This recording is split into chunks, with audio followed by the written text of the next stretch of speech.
చెప్తున్నాను సార్, గొడ్డల పోటు కత్తిపోటు అవసరమైతే ఇంకో పోటు వస్తుంది. రైట్ రైట్ రైట్ పోట్లన్నీ మీ దగ్గర ఉన్నాయి సార్, పోట్లన్నీ మీ దగ్గర ఉన్నాయి. తల్లిలాంటి పార్టీని రైట్ ఇంకొక టాపిక్ లోకి వద్దాం, ఇంకొక టాపిక్ లోకి వద్దామండి. చౌదరి గారు 2017-18 నుంచి 2022-23 వరకు ఎన్నికల బాండ్ల ద్వారా ఏ రాజకీయ పార్టీకి ఎంత విరాళం దక్కిందన్న వివరాలను సుప్రీంకోర్టు తన తాజా తీర్పులో పేర్కొంది. దాని ప్రకారం మన స్టేట్ వరకే వద్దాం, మన జాతీయ పార్టీలు వదిలిన మర్చిపోయాం, ఇది జాతీయ పార్టీ కూడా కాబట్టి జాతీయ తెలుగుదేశం 146 కోట్లు ఎలక్ట్రల్ బాండ్స్ ద్వారా సేకరించింది. వైఎస్ఆర్సీపీ 382.44 కోట్లు, ఇంచుమించు కొంచెం అంతే భారత రాష్ట్ర సమితి అంటే టీఆర్ఎస్ వెనకట్టి అంతకు 383 కోట్లే సేకరించింది. సో తెలుగుదేశం పార్టీ వెనకబడి ఉన్నందుకు ఎలక్ట్రల్ బాండ్ సేకరణలో మీరేమన్నా విచారిస్తున్నారా చౌదరి గారు? అలాగే లేదు సార్, భారత రాష్ట్రం అంటే భారత రాజ్యాంగం ఇచ్చిన అవకాశం, కోర్టు చెప్పిన అవకాశం, ఎలక్షన్ కమిషన్ అప్పుడు ఆమోదం చేసింది విరాళాల కోసం ఎలక్ట్రల్ బాండ్స్ యూజ్ చేసుకోండి అని. దాంతో మేము అధికారంలో లేము. పైగా ఈరోజు జగన్మోహన్ రెడ్డి లాగా హుకుం జారీ చేయడం, మేమగా కృష్ణారెడ్డికి కాంగ్రెస్ ఇచ్చి మీ 2 కోట్లు మాకు ఇవ్వండి, లేదంటే ఇంకొక ఆయన రెడ్డి గారికి ఇచ్చి మాకు 2 కోట్లు ఎలక్ట్రల్ బాండ్స్ ఇవ్వండి, మేము హుకుం జారీ చేయలేం. కాబట్టి మేము ప్రజల నుంచి సేకరించే సభ్యత్వం కింద సేకరించేది కొంత తక్కువ అమౌంటే, అది ఆల్మోస్ట్ ఎలక్షన్ కమిషన్ దగ్గరికి వెళ్ళిపోతుంది. ఈసీ అకౌంటబుల్ కాబట్టి ట్యాక్స్ కూడా కడతారు కాబట్టి అన్ని కరెక్ట్ గా ట్రాన్స్పోర్ట్ బయటకు వచ్చేస్తాయి. అయితే బీఆర్ఎస్ అంటే తెలంగాణ వాళ్ళు ఎలా సంపాదించుకున్నారో అది మనకు అనవసరం, వాళ్ళు ఎలా వచ్చిందని వాళ్ళు చెప్పుకుంటారు. ఆంధ్ర రాష్ట్రానికి వచ్చే కొద్దికి జగన్మోహన్ రెడ్డి గారు అయ్యా సార్, నాకు ఒక లెక్క అర్థం కావట్లా. మనకి జనరల్గా మ్యాథమెటిక్స్ ప్రకారం పోతాం, ఆ లెక్క ప్రకారం అయితే మీరు 43 ఏళ్ల పార్టీ 146 కోట్లైనా ఎలక్ట్రల్ బాండ్స్ ద్వారా మీరు సేకరించింది. వేరే వైకాపా చూడండి, వైఎస్ఆర్సీపీ చూడండి, 10 ఏళ్ళు అయిందా, 10 ఏళ్ళు, 10 ఏళ్లలో వాళ్ళు మీరు అసలు సిగ్గుపడాలి. 383 కోట్లు దాదాపు వాళ్ళు సేకరించగలిగారు. మీరు ఎక్కడో ఫెయిల్ అవుతున్నారండి. మీ మెకానిజాన్ని మీరు మార్చుకోవాల్సిన అవసరం ఏదో వచ్చేసింది. లేదు, మాకు ఒక సినిమాలో మనీ సినిమాలో బ్రహ్మానందం గారు కత్తి పెట్టి ఇలా గుచ్చి దాంతో గేమ్స్ ఆడద్దు, కడితే డబ్బులు కట్టే వెళ్ళిపోవాలి. జగన్మోహన్ రెడ్డి గారు చేయగలరు, నేను చేయలేం కదా సార్. ఆ విషయం ఫోన్ చేస్తే ఏ కాంట్రాక్టర్ అయినా ఎవడైనా డబ్బులు అంటే మీ మోడస్ ఆపరండి కాదు అంటే హుక్కుం జారీ చేస్తారు, డబ్బులకి ఎగ్జాక్ట్ టాక్స్ కట్టి తేలాల్సిందే, కడతారు కూడా. చౌదరి గారు, అవకాశం లేదు. చౌదరి గారు అంటే what I came to learn is that, అంటే మీరే అన్నట్టు ఇప్పుడు వాళ్ళంతా నేరుగా ఉంటుంది వాళ్ళ వ్యవహారం. వాళ్ళకి మీకులాగా ఈ దాపరికాలు లేకపోవడం వల్ల ఏదైనా ఓపెన్గా చేస్తుంటే వాళ్ళు దొరికిపోతున్నారు. మీరు 43 ఏళ్ళ నుంచి 146 కోట్ల ఎలక్ట్రల్ బాండ్స్ కింద మీరు సేకరించారు అంటే సరే, అంటే దానికి పర్మిషన్ వచ్చింది కూడా ఇటీవల కాలంలోనే అయి ఉండొచ్చు, ఒక దశాబ్ద కాలం కింద, లేకపోతే మొన్న 5 ఏళ్ల క్రితం వచ్చి ఉండొచ్చు. కానీ 2000 మరి 146 కోట్లు ఏదో నమ్మశక్యంగా లేదు. ఒక్కసారి రివ్యూ చేయిస్తారా మళ్ళీ మీ సెంట్రల్ ఆఫీస్ చేత? లేదు సార్, నేను ఆల్రెడీ మాకు మన అకౌంట్స్ మార్చిలో ప్రవేశపెట్టబోతున్నారు, అది మీకు కూడా తెలుసు. సారీ, ఎలక్షన్ కమిషన్ కూడా తీసుకెళ్లి ఇచ్చారు. మాకు విరాళాలు తక్కువ వచ్చాయి, సభ్యత్వం ద్వారానే వచ్చింది ఎక్కువ. కాబట్టి ఎలక్ట్రల్ బాండ్స్ కూడా ఇప్పుడు రద్దు చేశారు. కాబట్టి ఈ విరాళాలు డైరెక్ట్ గా తీసుకోవాల్సిందే. కానీ రాష్ట్ర వ్యాప్తంగా తెలుగుదేశం పార్టీ ఎక్కడ కూడా స్వతంత్రంగా అడిగాము కానీ బలత్కారం లేదు. కాబట్టి తక్కువ విరాళాలు వచ్చే మా పార్టీ కూడా కొంచెం ముఖ్యమైన వ్యక్తులు సానుభూతి పనుల ద్వారా సేకరించింది మహానాడు ద్వారా.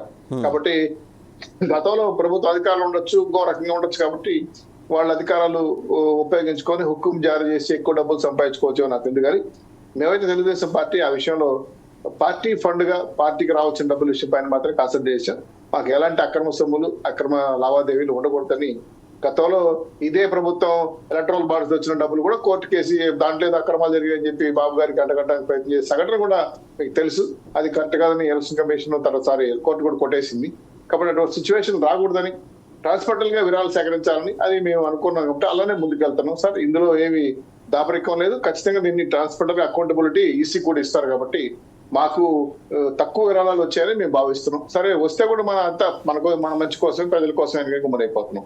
అందుకని మా పార్టీ నడిపేదానికి ఎంత ఫండింగ్ ఎంత అవసరమో అంతే వస్తాం. మేము పెద్ద ఎత్తున సేకరించాలని డిమాండ్ చేయాలని ఆలోచన అయితే మాకు లేదు సార్. లక్ష్మణరావు గారు, మీరేంటి వచ్చే 10 లక్షలు 15 లక్షలు కూడా మీరు తీసుకోక చెక్కులు వెనక్కి ఇచ్చేస్తున్నారంట మీ నాయకుడు? సార్, ఈ రోజున ఏంటంటే పవన్ కళ్యాణ్ గారు ఎవరైతే ఆశాహోలు ఉన్నారో, ఎవరైతే అప్పటికప్పుడు అంటే నియోజకవర్గాల్లో పని చేయకుండా మనం డబ్బులు ఇస్తే పవన్ కళ్యాణ్ గారు టికెట్ ఇచ్చేస్తారు అని కొంతమంది ఆశావాహులు ఎవరైతే ఉన్నారో వాళ్ళు పార్టీకి కొంత విరాళ రూపంలో ఇచ్చినటువంటి చెక్కులు చాలా జెన్యున్గా పవన్ కళ్యాణ్ గారు వెనక్కి పంపించారు. ఎందుకంటే ఇప్పుడు ఆ చెక్కులు తీసుకుంటే సార్ నేను పార్టీకి ఇంత విరాళం ఇచ్చాం కదా, నేను అథారిటీ పవన్ కళ్యాణ్ గారి మీద చలాయించవచ్చు, నేను టికెట్ అడగచ్చు అనే రూపం వాళ్ళకి అవకాశం పవన్ కళ్యాణ్ గారు ఇవ్వలేదు. ఎందుకంటే ఎస్ తీసుకోవాలనుకుంటే తీసుకుంటారు. ఎందుకంటే ఈ రోజున ఆ ఉద్దేశం కాదండి పవన్ కళ్యాణ్ గారిది. ఆయన సంపాదిస్తున్నటువంటి అమౌంట్లోనే ఈ రోజున కౌలు రైతులకి దాదాపుగా 30 కోట్ల రూపాయలు ఆయన ఇచ్చారంటే 3,000 కౌలు రైతులకి. అర్థం చేసుకోండి, ఇటువంటివన్నిటి కూడా ఏంటంటే ఎప్పుడు కూడా పవన్ కళ్యాణ్ గారు తన సొంత డబ్బుని ఏదైతే సినిమా రంగంలో సంపాదిస్తున్నటువంటి డబ్బులని పార్టీ కోసం, కార్యకర్తల కోసం, అలాగే ఒక కార్యకర్తకి ఏమైనా ఇబ్బంది వచ్చి యాక్సిడెంట్ అయ్యి చనిపోతే 5 లక్షల రూపాయల ఎక్స్రేస్ అని ఇస్తున్నారంటే అది స్వయంగా పవన్ కళ్యాణ్ గారు ఒక కష్టార్జితం అందులో కడుతూ ఉన్నారండి. సో ఈ రోజున ఎవరికి ఎటువంటి అథారిటీ ఇవ్వకూడదు అంటే మనల్ని ప్రశ్నించే అంటే మీరు జనాల్లో ఉండండి, నియోజకవర్గంలో పనిచేయండి. సో అప్పుడు ఖచ్చితంగా మీరు ఆ నియోజకవర్గ ప్రజలకి మీ మమేకం ఉంటే మేమే మీకు పిలిచి టికెట్ ఇస్తామని పవన్ కళ్యాణ్ గారు ఫస్ట్ నుంచి చెప్తూ ఉన్నారు. వీళ్ళు గ్రౌండ్లో చేయకుండా ఎక్కడో ఎన్ఆర్ఐలు అవనియండి, లేదంటే వేరే వాళ్ళు అవనియండి, వీళ్ళందరూ కూడా ఏంటంటే ఎలక్షన్ టైంకి రాగానే వీళ్ళేమో పార్టీ ఇవ్వండి ఇంత విరాళాలు ఇస్తాం, ఖచ్చితంగా మా సీటు కావాలన్నట్టు వాళ్ళే ఆ శక్తులు మాత్రమే పవన్ కళ్యాణ్ గారు రిటర్న్ చేశారండి. మిగతా మాత్రం ఏదైనా పార్టీకి విరాళంగా ఇచ్చినటువంటి పార్టీని నడిపించడానికి ఉపయోగపడే ప్రతిదీ కూడా మరి పవన్ కళ్యాణ్ గారు ప్రతి రూపాయి కూడా పార్టీ కోసం, కార్యకర్తల కోసం ఆయన వెచ్చిస్తూ ఉన్నారు. రైట్. వేణుగోపాల్ గారు మీరేమంటారండి? వేణుగోపాల్ గారు, ఇప్పుడు సుప్రీంకోర్టు ఆర్డర్ ఇచ్చింది, ఎలక్ట్రానిక్ బాండ్స్ ఏ ఉన్నాయి దాన్ని కూడా అనౌన్స్ చేయండి, వాళ్ళ పేరు విడుదల చేయండి, లేదంటే ఖచ్చితంగా దాన్ని రిటర్న్ చేయండి అని చెప్పి ఎస్బీఐ వాళ్ళకు కూడా నోటిఫై చేశారంట. అది ఇంతకుముందు లేదు కాబట్టి ఇంకా ఖచ్చితంగా ఎవరైనా ఇస్తే విరాళాలు ఖచ్చితంగా వాళ్ళ పేర్లో అనౌన్స్ చేయడం జరుగుతుంది పబ్లిక్ గా.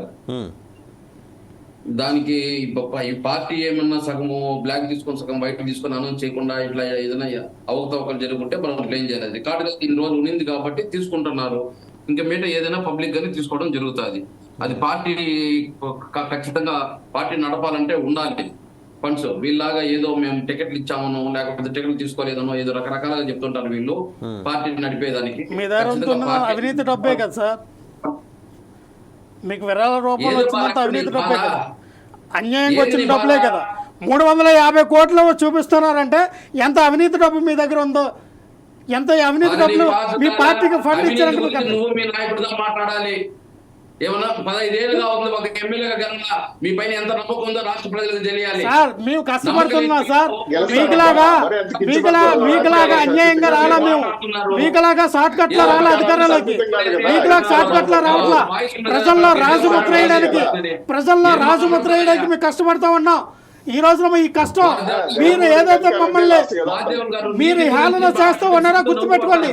ఈ రాష్ట్రాన్ని 30 సంవత్సరాలు పవన్ కళ్యాణ్ గారు పరిపాలిస్తారు, గుర్తుపెట్టుకోండి. 30 సంవత్సరాలు ఈ రాష్ట్రంలో పవన్ కళ్యాణ్ గారు పరిపాలిస్తారు. మీరేమైనా పైనుంచి దిగొచ్చారండి? మీరు జగన్మోహన్ రెడ్డి గారు పైనుంచి దిగొచ్చారా?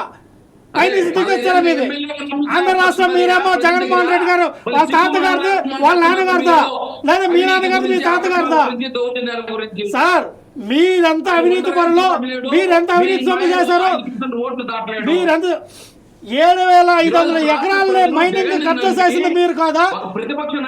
7,500 ఎకరాలని మైనింగ్ కబ్జా చేసింది మీరు కాదా? ఉత్తరాంధ్రలో ఉన్న భూములు కబ్జా చేసింది మీరు కాదా? జగన్మోహన్ రెడ్డి గారు ఉత్తరాంధ్ర పర్యటన ఎందుకు చేశాడు? దానికి సమాధానం చెప్పండి సార్. వేణుగోపాల్ గారు, అవినీతి సొమ్ము మీ పార్టీ నిలబడిందే అవినీతి సొమ్ము మీద. ఎక్కడైతే డొల్ల కంపెనీలు తన తండ్రి అధికారంలో ఉన్నప్పుడు డొల్ల కంపెనీలు చూపించి 1,00,00,000 కోట్లు సంపాదించిన డబ్బులతో అవినీతి పార్టీగా ఏర్పడిన పార్టీ మీ పార్టీ. మీ పార్టీలో ఉన్న ఎమ్మెల్యేలు అవినీతి పరులు, మీ పార్టీలో ఉన్నటువంటి అభ్యర్థులు అవినీతి పరులు, భూ కబ్జాదారులు, రౌడీలు. సీట్లు ఓట్లు ఇచ్చారు మనకి కనీసం 5% కూడా లేదు. మనకు సిగ్గుగా ఉండాలి. మీకు సిగ్గు లచ్చలేదు సార్. ఈ ఆంధ్రప్రదేశ్ రాష్ట్ర ప్రజలు 151 మంది మ్యాండేటరీ ఇస్తే ఈ రాష్ట్రానికి పోలవరం పూర్తి కానేయలేదు. ఈ రాష్ట్రంలో ఉన్నటువంటి నిరుద్యోగులకు ఉద్యోగాలు ఇవ్వలేదు. ఈ రాష్ట్రంలో ఉన్నటువంటి రైతులకు రుణమాఫీ చేయలేదు. ఈ రాష్ట్రంలో ఉన్నటువంటి అంగన్వాడీ టీచర్లకి, ఆశా వర్కర్లకి, కార్మికులకి, కర్షకులకి ఎవరికి కూడా చేతలు పెంచే పరిస్థితి లేదు. ఏం మాట్లాడతారు మీరు? ఏం మాట్లాడతారు మీరు? కుక్కలు పడినట్టు పడేది కాదు. మీరు కుక్కలు పడినట్టు మీరు సమాధానం చెప్పండి సార్. మేము అడిగిన సమాధానం చెప్పండి. బొంగుల సమాధానం మీ దగ్గర సమాధానం లేదు. మీరు సమాధానం చెప్పండి. మీకు దమ్ముదారం సమాధానం చెప్పండి. రైట్, ఓకే అండి, ఓకే ఓకే ఓకే, చూద్దాం అంటే రేపు పొద్దున ఇంకా ఏం డెవలప్మెంట్స్ జరుగుతాయో, ఏ పొద్దున ఇంకేం డెవలప్మెంట్స్ జరుగుతాయో చూద్దాం. Okay, thank you Jaganmohan Reddy గారు ఇంటికి వెళ్ళిపోయే డెవలప్మెంట్ జరుగుతుంది. థ్యాంక్ యూ లక్ష్మణరావు గారు, థ్యాంక్ యూ శ్రీనివాస్ చౌదరి గారు, థ్యాంక్ యూ వేణుగోపాల్ గారు. సో చూసాం కదా, అంటే హెలికాప్టర్ ఒక నాయకుడు, ఒక పార్టీ నాయకుడు హెలికాప్టర్ ఎక్కి ఒక చోట ల్యాండ్ అయితే చుట్టుపక్కల ప్రాంతాలు, భవనాలకి పగుళ్ళు వస్తాయి. మరి అదే పాలకపక్ష నేత ఇంకో హెలికాప్టర్లో వస్తే పగుళ్ళు ఏర్పడతాయా? ఇది మరి రేపు పొద్దున R&B వాళ్ళు దీనికి ఏం భాష్యం చెప్తారో, దానికి ఏమైనా కొత్త అర్థం వెతుకుతారో, లేకపోతే R&B శాఖ మంత్రి నేరుగా వచ్చి సమాధానం చెప్పుకుంటారో రేపు పొద్దున దాకా వేచి చూడాల్సిందే. Thank you for watching political thought. And ఒక సబ్మిషన్ టు ది ఆడియన్స్, ఈ పొలిటికల్ థాట్ మీద మీ అభిప్రాయాలని కామెంట్స్ రూపంలో కింద మీరు తెలియచేయండి. We will be glad to know your feedback. Thank you very much.